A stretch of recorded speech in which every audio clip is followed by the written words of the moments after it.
নমস্কাৰ। এই মুহূৰ্তত অসমৰ প্ৰত্যেকগৰাকী জনতালৈ দিব ওলাইছোঁ ডাঙৰ খবৰ। আজি হৈছে 16 মে'।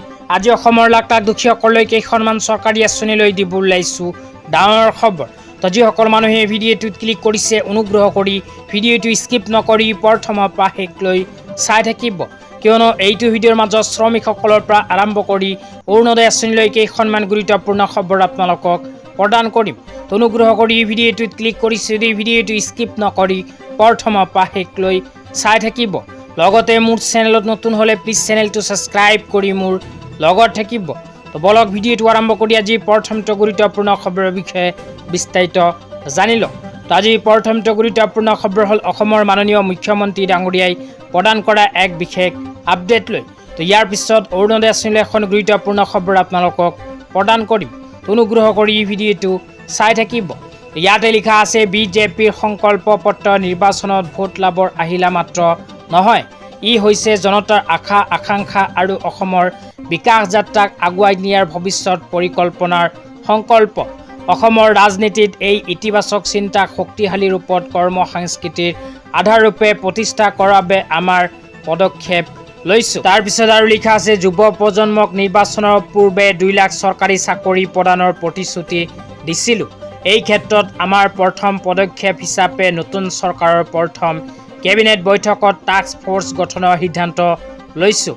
ভাগিন ভাগিনীসকললৈ আহ্বান, সকলোৱে মাত্ৰ কঠোৰ পৰিশ্ৰম কৰক, শস্য আৰু নিকা নিযুক্তি প্ৰদানৰ দায়িত্ব আমাৰ।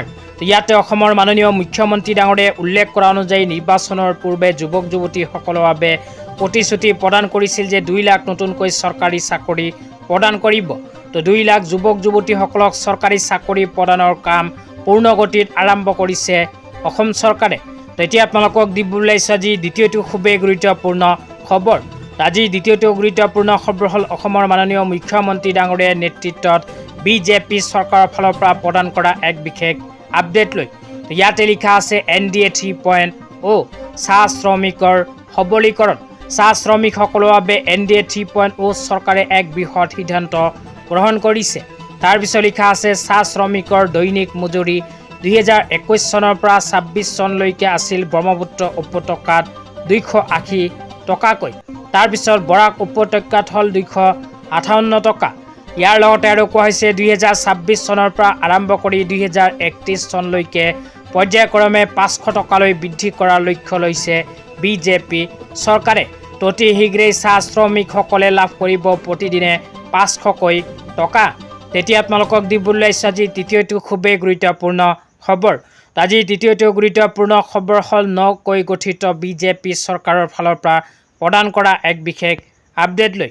ইয়াতে উল্লেখ কৰা অনুযায়ী যিসকল মহিলাৰ নাম অৰুণোদয় আঁচনিত অন্তৰ্ভুক্ত হৈ আছে সেই সকল মহিলাই পৰ্যায়ক্ৰমে অৰুণোদয় আঁচনিৰ টকা 1250ৰ পৰিৱৰ্তে 3000কৈ টকা লাভ কৰিব।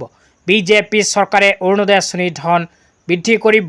লগতে যিসকল যোগ্য মহিলাৰ নাম অৰুণোদয় আঁচনিত অন্তৰ্ভুক্ত হৈ আছে কিন্তু চলিত মে' মাহত এতিয়ালৈকে অৰুণোদয় আঁচনিৰ টকা পোৱা নাই, সেইসকল মহিলাৰ বেংক একাউণ্টত অতি শীঘ্ৰেই সোমাব অৰুণোদয় আঁচনিৰ ধন। কিয়নো অসমত ইতিমধ্যে নতুনকৈ গঠন হৈছে চৰকাৰ, সেইকাৰণে ক'ব পাৰোঁ যে মহিলাসকলে অতি শীঘ্ৰেই নিজৰ বেংক একাউণ্টত অৰুণোদয় আঁচনিৰ ধন লাভ কৰিব। তো 2-এদিনৰ ভিতৰতে হয়তো লাভ কৰিব পাৰে মহিলাসকলে অৰুণোদয় আঁচনিৰ টকা। কিন্তু অসম চৰকাৰৰ ফালৰ পৰা এতিয়ালৈকে কোনো তাৰিখ প্ৰকাশ কৰা নাই। যেতিয়া কোনো নিৰ্দিষ্ট তাৰিখ প্ৰকাশ কৰিব লগে লগে ভিডিঅ' বনাই আপোনালোকক জনাই দিম। আজি ইমানেই। ভিডিঅ'টো চাই কেনে পালে নিশ্চয় এইটো ভিডিঅ'ৰ কমেণ্ট বক্সত কমেণ্ট কৰি জনাই দিব।